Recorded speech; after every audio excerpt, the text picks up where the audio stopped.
Buenas tardes.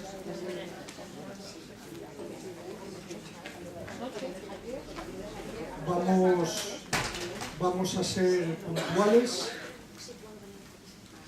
para poder aprovechar bien el tiempo y para que tengamos una tarde fructífera. Don Julián, no sabe usted la alegría que nos da verle. No lo sabe usted bien.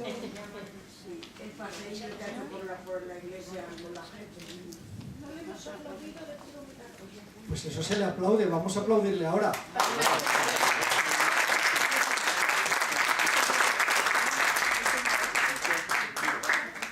Bueno, luego a cambio nos invitas a merendar. Bueno, ya en serio vamos a ponernos a la tarea. Sabéis que hoy iniciamos un año más nuestra semana, nuestras jornadas de doctrina social y pastoral de la Iglesia. Este año el tema conductor de las jornadas va a ser la precariedad del mundo laboral. Y vamos a abordar ese tema aplicando la metodología propia de la doctrina social de la Iglesia, que es el ver, juzgar y actuar. Hoy nos toca el ver.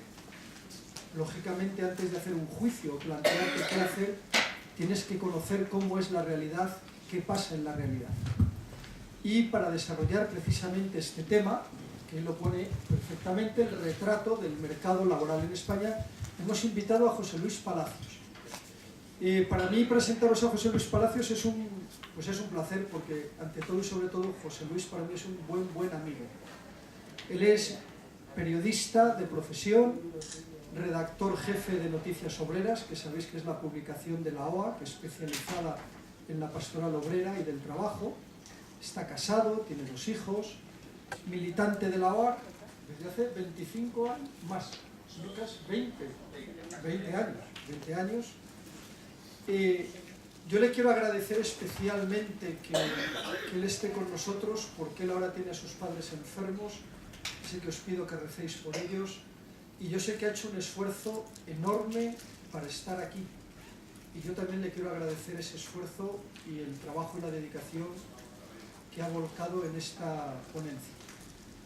Buenas tardes, don Juan, bienvenido sea el delegado episcopal de Pastoral Obrera y director del secretariado de Pastoral Obrera de la Conferencia Episcopal.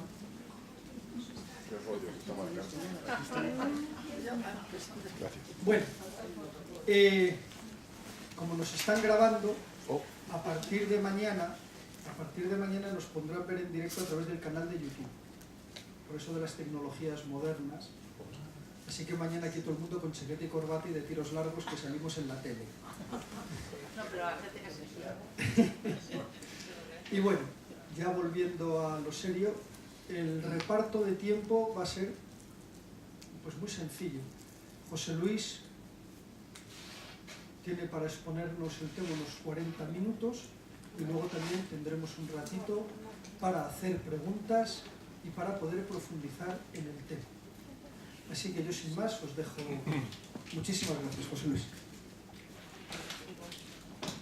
Pues muchas gracias a Ignacio María en primer lugar, al Hermandades del Trabajo por invitarme, por llamarme, y a la gente que habéis acudido esta tarde aquí, ¿no? Que supongo que todos tenemos unas vidas muy liadas, con muchas cosas que hacer, y al final sacamos tiempo para lo que consideramos importante, ¿no?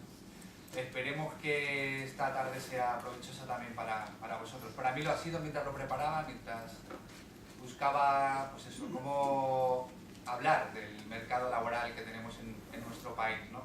Es verdad que he reunido muchos datos, muchos gráficos, igual se puede hacer un poco espeso. Como no quería pues, que fuera una tarde muy pesada, creo que voy a empezar por una historia personal. Y como decía Ignacio María, tengo a mis padres los 2 enfermos, los 2 en este momento muy dependientes. Entonces yo voy a recordar un poco la trayectoria laboral de mis padres, para que nos hagamos una idea de dónde venimos y tal vez podamos atisbar hacia dónde vamos, ¿no? Mi padre era ebanista, tenía alma de bohemio, pero trabajaba en un taller pequeño, ¿no? Él no cobraba mucho, era un buen trabajador, tenía buenas manos, que le decían en su taller, y se conformaba con eso. Es verdad que en aquella época, si eras, como él dice, ¿no? Si no te significabas, si eras obediente, prudente, pues podías tener pues, una oportunidad laboral, ¿no? Hay que pensar que en aquella época estaba todo por hacer. Pues teníamos que poner en marcha un país que salía de una guerra civil, había muchas necesidades, hacía falta mano de obra para que el país se fuera modernizando. Incluso los listos, eso a mi padre le daba mucha rabia, podían conseguir pluriempleos, ¿no? Por la mañana tiene un empleo, por la tarde otro. Y mi padre decía, yo llego reventado, no sé cómo hace la gente, yo con esto me conformo. Claro, mi madre empezó ocupándose de la casa, de nosotros, sus hijos, pero llegó un momento en que tampoco daba el salario. Entonces, con sus habilidades, montó una tiendecita de ropa de confección, que decía ella, ¿no? Toda la vida trabajando como autónoma. A ella le ponía de los nervios tener que pagar los impuestos, cuando salió el IVA, cuando salieron los módulos, las cosas las superaban a la pobre mujer, ¿no?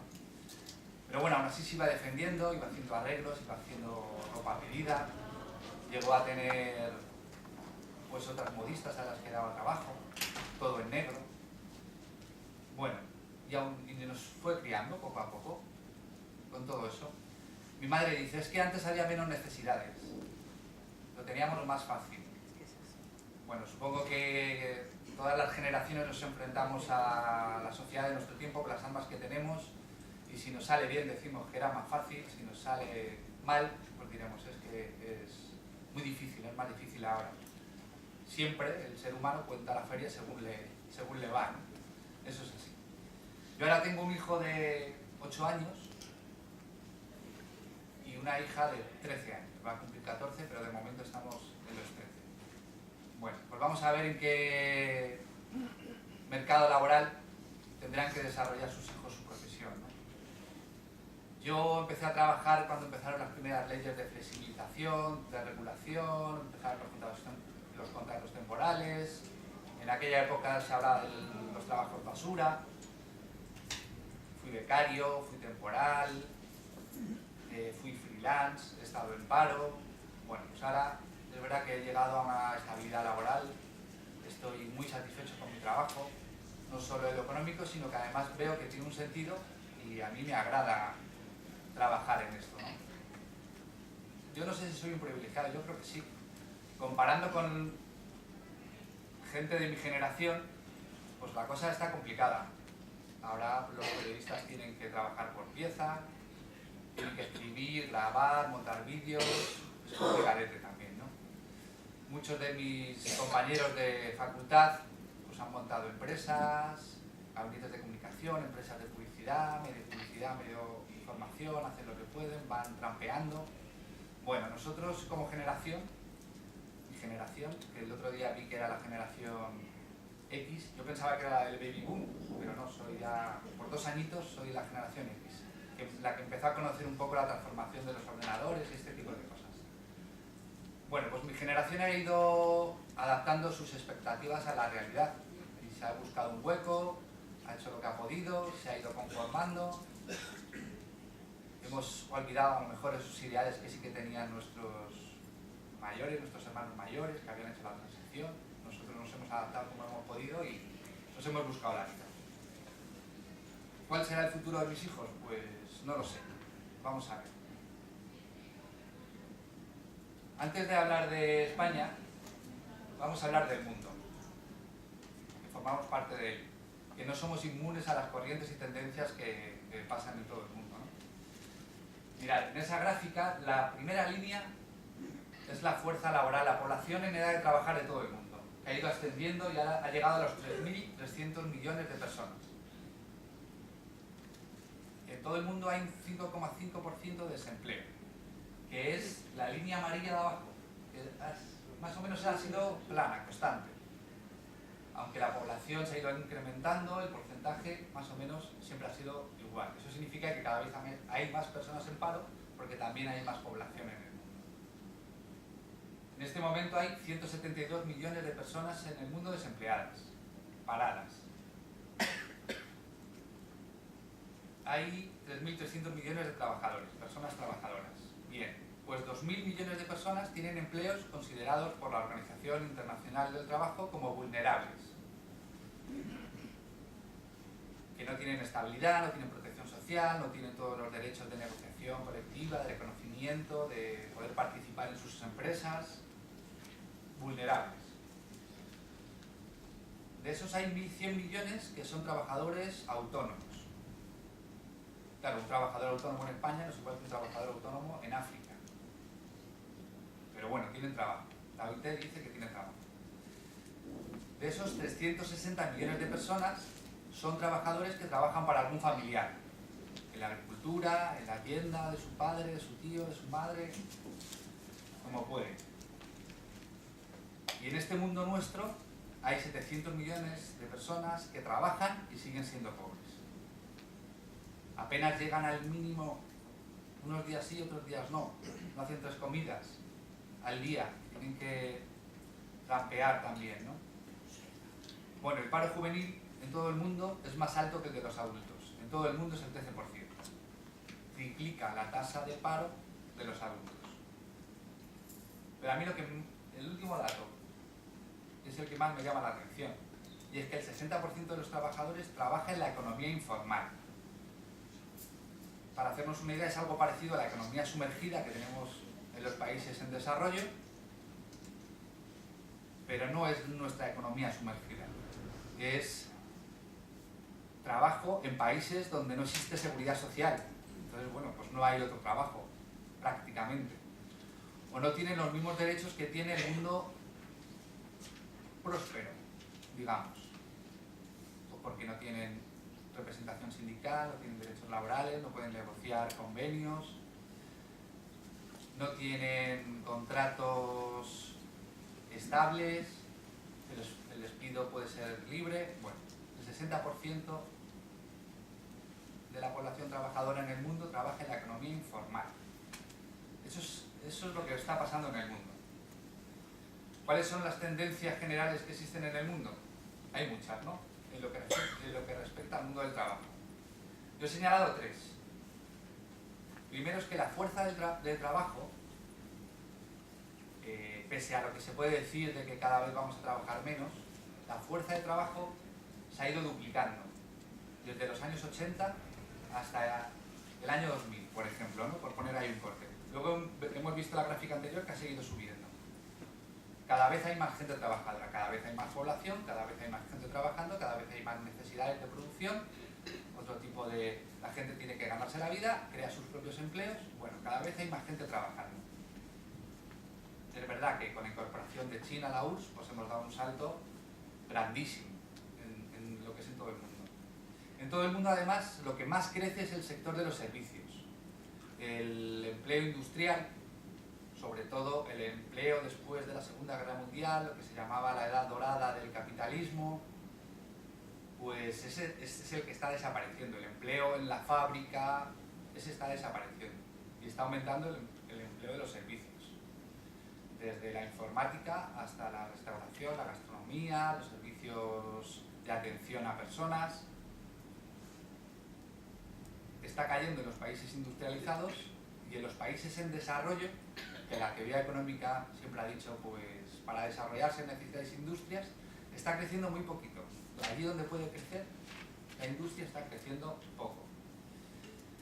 Otro fenómeno también mundial generalizado es que las rentas del trabajo, lo que obtienen los trabajadores de la riqueza general, cada vez es menor en todo el mundo. En Estados Unidos dicen que están por debajo del 60% y eso les parece que es un drama para los trabajadores. Y ahora vamos con España. En España estamos por debajo del 50%, es decir, los trabajadores obtienen la mitad de la riqueza que tiene un país, más o menos. En esa gráfica España es la línea roja, que hace un pico así, y estamos por debajo de la eurozona, de la Unión Europea. Bueno, pues la participación de los trabajadores en la riqueza nacional ahora mismo es del 47,3%. ¿Cuál es el mercado laboral que tenemos en España? pues a mí me gusta empezar por todo, ¿no? Por el principio. ¿Cuánta gente hay trabajando en España? Unos 20 millones, 19,5. Es el dato que tenéis ahí a vuestra derecha. Hay 3,3 millones de personas en paro, que es el 14,45. Bien, pues de esos casi 20 millones de personas que están trabajando, hay 10,6 millones, un poquito más de la mitad, que son asalariados a tiempo completo. Trabajadores con una nómina que trabajan para una empresa a jornada completa, 40, 35 horas, bueno. Esa categoría sería en la que sospechamos que debe haber más trabajo decente, mejor trabajo. Si son asalariados, trabajan para una empresa, trabajan a tiempo completo, pues es ahí donde puede haber más trabajo decente, ¿no? Ese trabajo decente que asegura una estabilidad, una protección social, que te asegura prestaciones futuras cuando te jubiles, pues de partida ya el corte lo damos casi en la mitad, más o menos. Bien, luego contamos con 4,4 millones de trabajadores de asalariados temporales. Y tenemos en España 3,2 millones de autónomos y 3,2 millones de empleados públicos, de funcionarios. Bueno, pues ahí estamos viendo que ya hay muchas diferencias entre todos los tipos de trabajadores que tenemos. Hemos dicho que menos de la mitad más o menos es el que trabaja a tiempo completo para una empresa con una nómina más o menos con cierta estabilidad. Bien, nuestra tasa de temporalidad. ¿Cuánta gente hay trabajando por contratos temporales que es con una duración determinada, por obra y servicio, por proyectos? Bueno, pues llega a ser el 26,9%. Ahora vemos cómo hemos llegado hasta aquí. Y ahora mismo, porque estos son datos de la EPA del 2018, es decir, del año completo pasado, hay 1 millón de hogares que tienen a todos sus miembros en edad de trabajar en paro. Sus mayores no trabajan en los hogares. Pero hay 1,1 millón, más de 1 millón de personas que no tienen ni salario, ni pensión, ni prestación. Y de los parados, pues la mayoría, el 47% de las personas llevan más de un año y el 33% lleva más de 2 años. Es decir, mucha gente cae en el paro y va a pasar mucho tiempo en el paro, hasta que salga de ahí. Es un poco cómo está funcionando nuestro mercado de trabajo. Si vemos la evolución en la gráfica, tenemos un máximo de paro que llegó al 26,9% en los años más duros de la crisis que hemos pasado. Hemos ido bajando la tasa de paro y hemos llegado a ese 15% más o menos. En el 2007 conseguimos dejar la tasa de paro en el 7,93%, justo antes de pegárnosla, justo antes de que llegara la crisis. Es verdad que yo creo que en aquella época construíamos casas vacías, aeropuertos sin aviones, autopistas sin coches, pero la gente estaba trabajando. Bueno, pues había inversión. Pero bueno, llegó la crisis y entonces ahora el paro se volvió a disparar. Todo lo que habíamos reducido la tasa de paro, pues se vuelve a disparar, hasta llegar al 26,9%.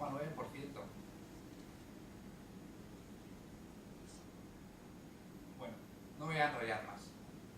¿Qué es lo que ha pasado en estos 10 años de crisis? Que han sido 5 años, o sea, estos 10 años desde la crisis, que han sido 5 años de crisis y 5 de recuperación.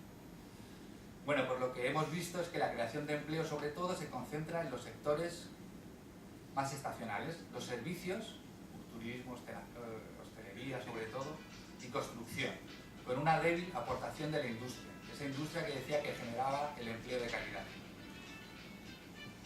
También ha repuntado un poquito el empleo público.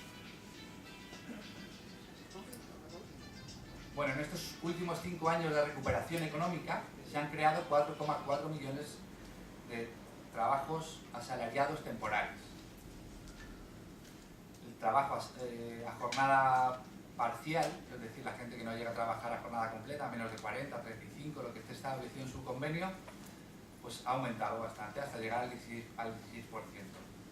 En el 2007, cuando nos iba fenomenal, teníamos un 12% de trabajo a tiempo parcial y ahora tenemos un 16%.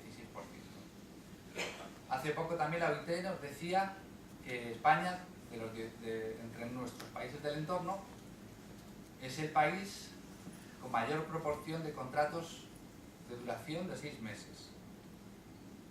De toda Europa es donde hay más contratos que duran 6 meses. ¿Qué es lo que está pasando también con la temporalidad? Pues que cada vez los contratos temporales duran menos, cada vez tienes que encadenar más contratos para estar trabajando más tiempo, 1 año o 2 años, o el tiempo exigido para luego poder cobrar prestación. Cada vez tienes que ir encadenando más, ¿no?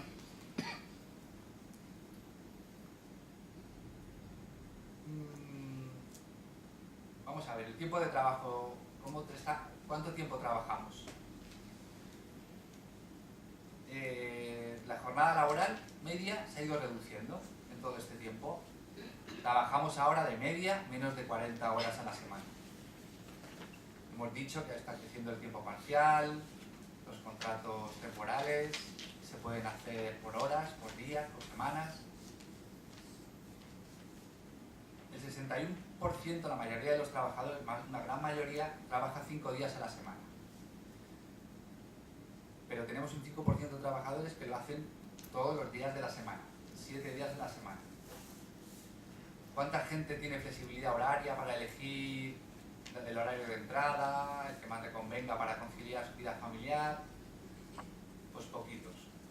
Hay un 6% de trabajadores que pueden elegir entre varias opciones, o entras a las 9, o a las 7, o a las 8 y te vas tal, dadas. Un 13% que sí que puede adaptar sus horas de trabajo dentro de unos ciertos límites.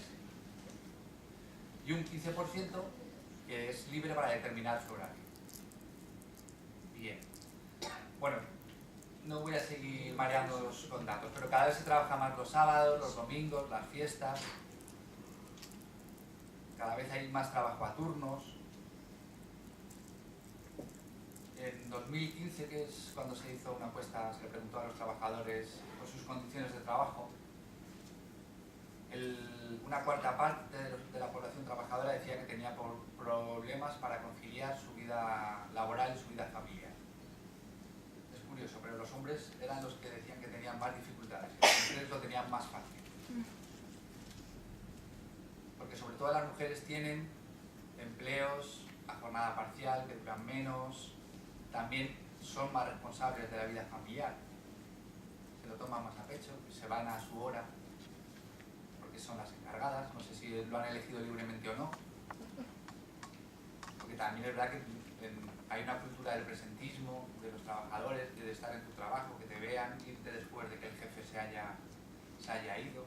De ahí los hombres parece que eso lo practican más que las mujeres, ¿no? Que ya hemos dicho que se van, que dicen que tienen menos dificultades para conciliar, para atender a la familia, vamos. Bueno. En resumidas cuentas, nuestro mercado laboral crece mucho, da trabajo a la gente cuando la economía va bien, sobre todo crea trabajo temporal, pues bueno, para atender las necesidades de nuestro modelo productivo, que es muy estacional, que está basado en los ciclos de la actividad económica, del turismo, de la construcción, de la agricultura, ya incluso de la educación, de los cursos escolares, porque tenemos una legislación muy flexible que permite adaptarse al ciclo. De hecho, lo que está pasando en estos últimos años es que el crecimiento económico es incluso más débil que el crecimiento del empleo. Eso también tiene un poco desconcertados a los economistas. Es decir, que se crea más empleo que actividad productiva. Pues eso es gracias a que tenemos una legislación muy flexible. Desde el 2012 yo creo que la legislación laboral recoge casi todas las reivindicaciones de los empresarios, ¿no? Pues, querrían menos regulación seguramente, ¿no? Pero bueno, de donde veníamos a lo que tienen, yo creo que en el 2012 consiguieron casi todas las reivindicaciones que podían plantear, ¿no? Que eran sensatas poner encima de la mesa. Entonces, bueno, pues ahora vemos que tenemos un mercado laboral muy estacional, muy flexible, en épocas de bonanza crece mucho, pero cuando vienen mal dadas, destruye también mucho empleo. Cuando la actividad económica no sea tan robusta, empieza pulsando a los temporales, porque antes decíamos que teníamos una tasa de temporalidad del 26%, que había crecido mucho, cuando durante la crisis había bajado, porque durante la crisis se despidió sobre todo a los trabajadores que tenían contrato temporal. se empezó despidiendo a ellos. Entonces, de ahí esa rebaja de la temporalidad. Luego se empezó despidiendo también a los trabajadores fijos. Pero bueno, ya en la tasa de temporalidad eso no se notaba tanto. Bueno, pues ese es el mercado laboral que tenemos. Estacional, precario, si viene bien puedes tener más posibilidades de trabajar, si viene mal pues lo vamos a pasar mal en general. Y ahora vamos a ver qué es lo que dice Cáritas Infoesa, que es la voz autorizada, ¿no?, en esto de la pobreza y la exclusión. Pues en estos 10 años, 5 de crisis, 5 de recuperación, ¿qué es lo que ha pasado? Pues que sigue habiendo casi el mismo nivel de personas que vivían en la exclusión social. Por resumirlo, me voy a saltar un poco todo esto. Más o menos, el crecimiento económico, cuando lo hemos ido recuperando, pues ha vuelto a rescatar a los que estaban a punto de ser rescatados. Sin embargo, las bolsas de pobreza y exclusión se han quedado como estaban antes de la crisis, que es la misma gente que antes, los mismos hogares, los mismos barrios, las mismas familias, que tampoco disfrutaron de la bonanza económica. Esos 8-9 millones de personas siguen viviendo en la exclusión social. Cáritas dice, hemos llegado a recuperar la normalidad para la mitad de la población, igual que estábamos antes, hace 10 años. Hemos recuperado a los que podíamos recuperar, a los que siempre recuperamos. Que ya está bien, que ya está bien. Sin embargo, la pobreza se ha hecho todavía más persistente, más intensa. Los niveles, digamos, de exclusión moderada han disminuido y los de exclusión severa han aumentado.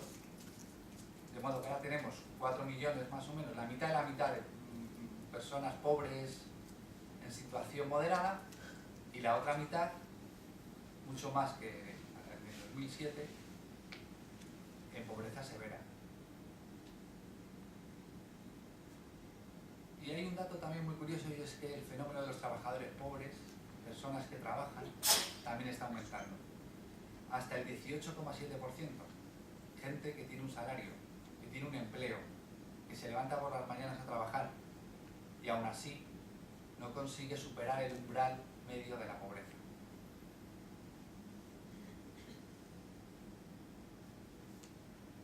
Y esas personas, esos trabajadores pobres, están teniendo muchas dificultades, sobre todo con la vivienda, con el acceso a la vivienda.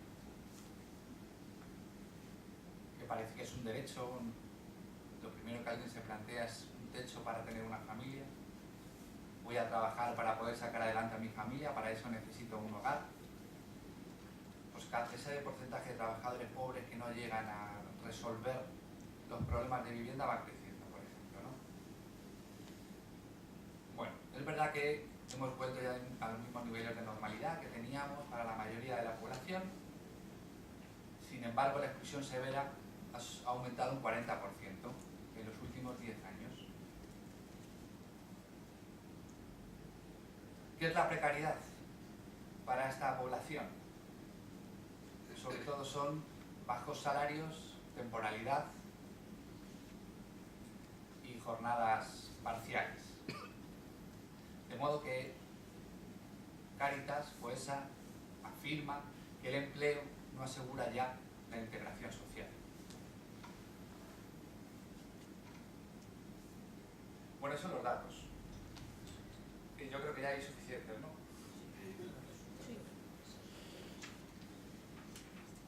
Pues con este mercado de trabajo no hemos hablado de la protección social, que sería el sistema de prestaciones, de ayudas que pueda haber a la gente que lo está pasando mal, que cae en alguna desgracia, en algún momento de dificultad. Eso sería la otra pata, ¿no? Que también, pero vamos, en general, tenemos un estado de bienestar, un estado de protección muy limitadito, que tampoco llega a hacer mucho por la gente que está en la pobreza.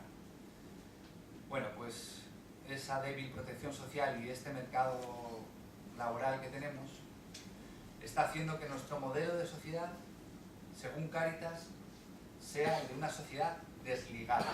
Que a mí es un término que me gusta mucho, desligado. de desvinculación, de separación. No solo que haya ricos y pobres, sino que se están separando y esos mundos están viviendo de espaldas unos a otros. Hay una dualización total. Yo recuerdo que cuando empezaba a hacer información laboral hablábamos de 3 tercios.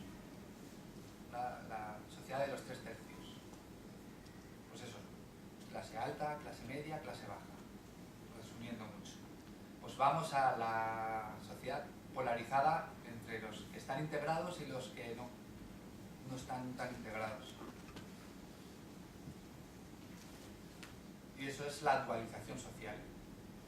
Que se dice, es una dualización social que también se nota generacionalmente, que está separando a los mayores con empleos, más o menos tuvieron suerte, pillaron buenos empleos y ahí se quedaron.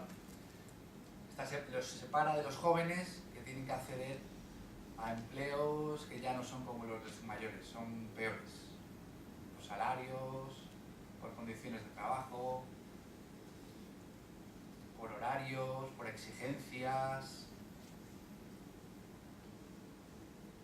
Hay también una generación de personas que son expulsados del mercado laboral con 50 años y que tienen ya muy difícil volver. Y eso casi nos está reflejando en las estadísticas. Bueno, aparte de los jóvenes, también digamos que hay gente con 50 años que ya tiene dificultades para volver. Lo que es seguro es que no va a volver al trabajo que tenía antes, porque están desapareciendo.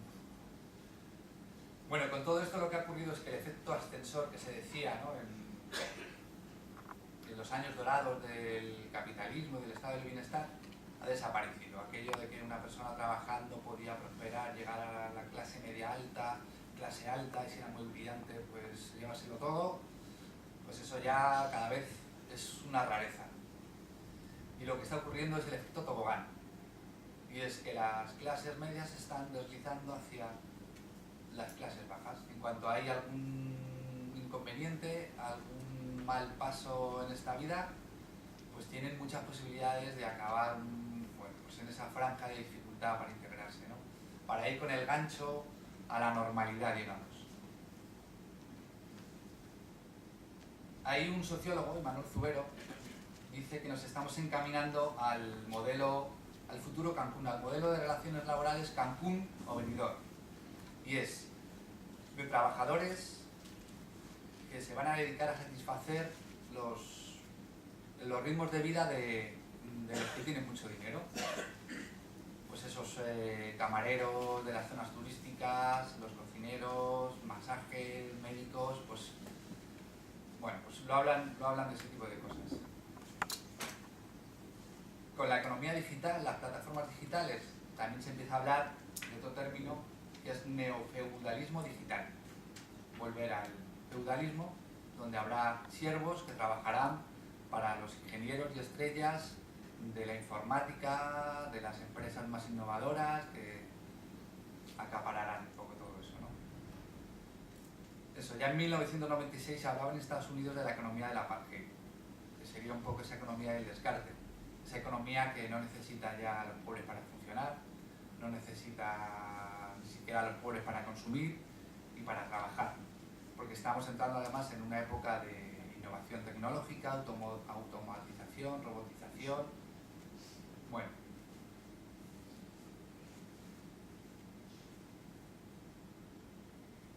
volviendo a Cáritas, ¿no?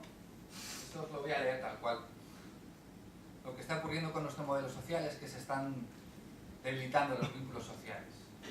Las diferencias que existen en las condiciones de vida entre diferentes capas y colectivos está tensando los ligamentos que nos mantienen unidos como sociedad. Se crean situaciones de competencia por el empleo entre unas edades y otras, los mayores y los jóvenes.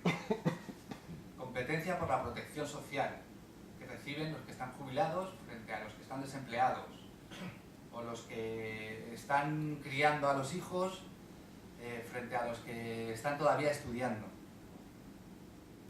Bueno, pues vamos hacia ese modelo social si no hacemos nada por remediarlo.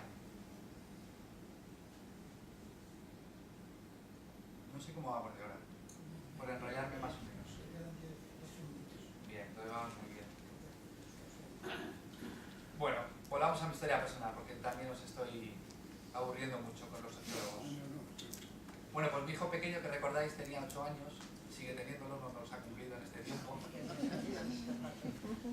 Cuando era pequeño quería ser inventor, porque en casa le decíamos, quiero no sé qué, invéntalo, digo, pues yo quiero ser inventor. Veía la tele y decía, pues es que hay que ver esta porque no tenemos más tele, si quieres otra tele, invéntala. Pues decía, yo quiero ser inventor. Luego pues ha ido creciendo y ahora quiere ser futbolista. Le decimos, pero es que eso es muy difícil. Y ahora está confundido, no sabe lo que quiere ser. Bueno, todavía tiene tiempo para aclararse. Mi hija, la de 13 años, rozando la adolescencia, un día nos dijo que quería ser youtuber. Grabase vídeos, porque dice que eso pues da dinero, da fama, da prestigio. Le dijimos, no sé yo si es un mundo en el que merezca la pena estar, piénsatelo. Dijo, bueno, pues quiero ser actriz. Bueno, pues ya veremos. Ya veremos. Ahora no lo tiene claro, no sabe si ser profesora, si dedicarse a las artes, ya veremos a ver, ¿no? Pero yo creo que se van a tener que enfrentar, que es a lo que iba, a un modelo de relaciones laborales muy dual, muy polarizado, muy buenos empleos y muy malos empleos. Así, una sociedad partida, donde el empleo cada vez va a ser más elástico, no va a ser el empleo creado a raíz de la Segunda Guerra Mundial, en las fábricas, en esos grandes centros de trabajo. La definición de empleo yo creo que cada vez la estamos ampliando, ¿no? Y puede ser incluso consumidor de redes sociales, trabajar para Facebook, hacer encuestas, hacer fotografías con productos, convertirte en un influencer, y a eso le llamarán empleo. Pasear perros, no se me ocurre, ¿no? Cuidar robots. Yo creo que también van a tener que rotar bastante, ¿no? Por las empresas de un empleo a otro. Alternarán el paro con el empleo, con subvenciones públicas, con formación, con reciclaje. Pasarán por plataformas digitales, inevitablemente. Vamos hacia allá. También espero que de alguna vez prueben lo que es trabajar para una empresa al uso. Seguramente algunas épocas tendrán que buscarse las habichuelas y crearse su propio empleo. Bueno, no lo sé, porque el mundo está cambiando mucho y nadie sabe muy bien cómo va a ir, ¿no? Pero lo que sí nos dicen es que si nuestros conocimientos no se acoplan al uso del ordenador, vamos a tener que corregir ese desfase. Cada vez más gente empieza a quedarse a uno u otro lado de la línea divisoria, ¿no? La de los buenos empleos, tecnológicos, creativos, ingeniería, innovadores, y la de los servicios para esas clases ricas, ¿no?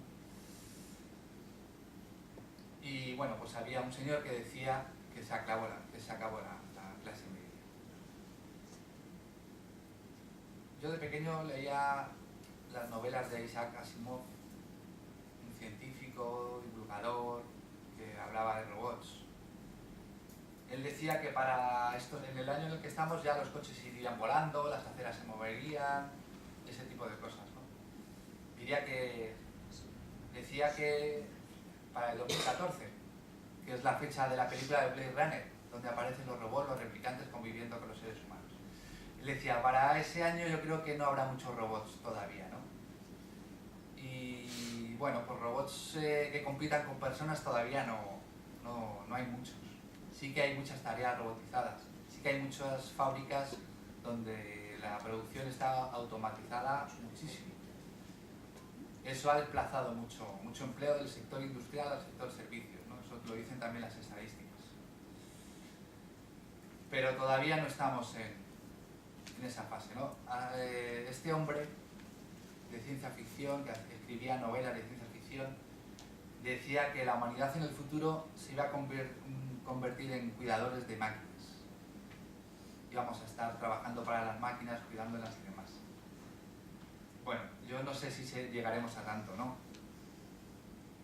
Porque pienso también otra vez en mis padres, y mi madre ha trabajado toda la vida en casa, haciendo miles de cosas. Es verdad verdad que hubo lavavajillas, lavadora. Mi madre lavaba en el río del pueblo, tenía que irse ahí con los fríos ¿cómo la llaman? Es que no se me olvida. Bueno, al lavadero, al nacimiento, es que mi pueblo lo llama el nacimiento. Eso es. Pues iba ahí, ¿no? Pues volvió a la lavadora, o sea, se creó la lavadora, se creó la lavavajilla, los robots de cocina, y aún así mi madre ha seguido, siempre está atareada en casa, siempre ha estado atareada en casa haciendo miles de cosas. Se han simplificado, es verdad, igual dedica menos tiempo, las tareas son más sencillas de realizar, pero ella es también de la generación que su vida es trabajar para los demás, para atenderles, para que estén a gusto en casa. Casi que no sabría. Si yo le planteo a mi madre un escenario de un mundo sin trabajo, es que no le entra en su esquema mental. Es imposible. Bueno, hemos tenido grandes desarrollos de tecnología y aún así hay mucho trabajo que hacer. Cada vez hay más trabajadores en el mundo, cada vez hay mucho trabajo que hacer. También las estadísticas del tiempo que dedicamos al trabajo y a la vida familiar arrojan un dato muy relevante que yo como padre me he quedado con él, ¿no? Y es que cada vez dedicamos más horas a los hijos, lo cual está muy bien, pero eso significa que cada vez tenemos más necesidades, hemos creado muchas más necesidades. Nuestros hijos necesitan saber inglés, tener un tono físico estupendo, saber robótica, informática, si pueden aprender chino más todavía, tener una agenda social. Yo los fines de semana, que no estoy cuidando a mis padres, me dedico a llevar a mis hijos de una fiesta a otra, cumpleaños de partido por la mañana, partido por la tarde. Hay que ayudarles con los estudios, que cada vez hay más materias. Bien, eso está bien, pero también estamos creando como muchas necesidades, igual que son artificiales. Porque como padres también tenemos que controlarles ahora el móvil, el ordenador, la tablet, ver qué es lo que ven, intentar poner programas que controlen que no entren a ciertos sitios a los que no deberían entrar. Los tenemos que ir reciclando porque Facebook, Instagram, Twitter, Twenty, lo que haga falta, eso se va renovando. Cuando aprendes cómo funciona un programa, lo tienes pillado, viene tu hijo y se ha descargado otro y que quiere utilizarlo y dices, espérate, que todavía no sé cómo va. Bueno, pues igual no estamos cuidando a las máquinas, como decía Asimov, estamos cuidando a nuestros hijos, por lo cual está bien, pero también estamos dedicando mucha parte a, no sé si a cosas fundamentales, la informática, que tengan tablet, que, bueno, esa es mi pregunta, ¿no? Y hay un chiste, voy a acabar con este chiste que a mí me hace mucha gracia, que se lo cuentan los economistas unos a otros, ¿no? Y es que dicen que las empresas del futuro tendrán solo dos empleados, un hombre y un perro. O sea, un hombre y un perro. Y el perro estará allí para que el hombre no toque las máquinas.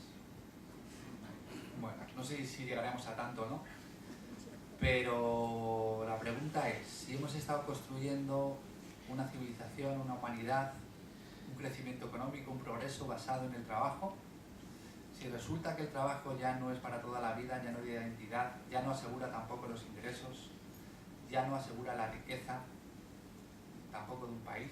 Hay países que no necesitan producir, sino que convirtiéndose en paraísos fiscales les va fenomenal. Es decir, la economía financiera y especulativa te puede dar riqueza. Bueno, pues si el trabajo no va a ser la pieza clave del futuro, ¿qué es lo que va a ser? ¿Qué va a ser de mis hijos? ¿En qué van a trabajar? ¿Cómo van a trabajar? ¿Qué condiciones de trabajo van a tener, ¿no? Si el trabajo ya no da la identidad, ya no da sentido, ya no te asegura tampoco el bienestar material, los derechos de ciudadanía, las prestaciones futuras, ¿cómo lo vamos a hacer? Bueno, siempre es verdad que los economistas nos han dicho que cada innovación tecnológica, por lo menos hasta ahora, suponía un desplazamiento de un sector a otro. Es verdad que la revolución industrial con los telares destruyó mucha mano de obra manufacturera en las fábricas textiles, pero con el desarrollo poco a poco pues se fue compensando con las industrias que fabricaban los telares. Más o menos eso ha sido así hasta ahora, que en este momento parece ser que no está tan claro. Que las siguientes innovaciones vayan a crear empleo suficiente, porque no lo están haciendo todavía, por ejemplo, o no lo han hecho en esta época, para reemplazar los parados que van a dejar la economía digital, la robotización, la automatización, aceleración de las comunicaciones. Bueno, entonces, un israelí, Yuval Noah Harari, dice que el hecho de que en periodos anteriores de automatización hayamos siempre creado empleo, aunque fuera en otro sector, no significa que eso vaya a seguir ocurriendo siempre en el futuro. Estamos ante una disrupción social desconocida, ¿no? Y que sería bueno que nos fuéramos planteando qué tipo de sociedad queremos, qué queremos hacer con nuestro futuro, cómo vamos a ir respondiendo a los grandes desafíos, ¿no? Porque si lo dejamos todo en las fuerzas del mercado, sin regulación, intervención, sin tener en cuenta la voz de los trabajadores, la voz de los pobres, igual no nos sale un mundo hecho a la medida de los seres humanos. Nos puede quedar un mundo a la medida de las grandes corporaciones, del gran capital, de la innovación tecnológica, de los científicos, pero no sabemos si a la medida de las necesidades de los seres humanos. Yo en el fondo soy optimista porque siempre ha habido, bueno, pues una lucha, una conciencia, una sensibilidad que ha acabado, bueno, pues no solo dándonos esperanza, sino comprometiéndonos para construir ese mundo mejor. Y ahora mismo tenemos conocimientos, tecnología, sensibilidad para construir ese mundo mejor. Igual es hora de que empecemos a construir un mercado laboral, empezando por España, un mercado laboral en España que responda al modelo de desarrollo humano que queremos, que necesitamos, más humano. Lo podemos hacer. Va a costar, pero bueno, yo creo que se puede ir haciendo. Porque hemos visto también que a lo largo de la historia hemos ido conquistando derechos, hemos ido adaptando la sensibilidad, por ejemplo, ecológica, hemos visto que teníamos que respetar los derechos humanos como una gran conquista y extenderlos, y no solo centrarnos en el progreso de ciertas áreas del mundo muy concretas, sino que tenemos que extenderlo.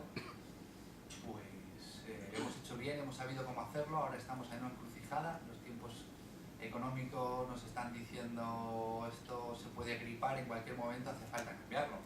Pues antes de que no nos quede más remedio, porque se ha caído esto abajo, empecemos a construir ese modelo de relaciones laborales más humanas que necesitamos.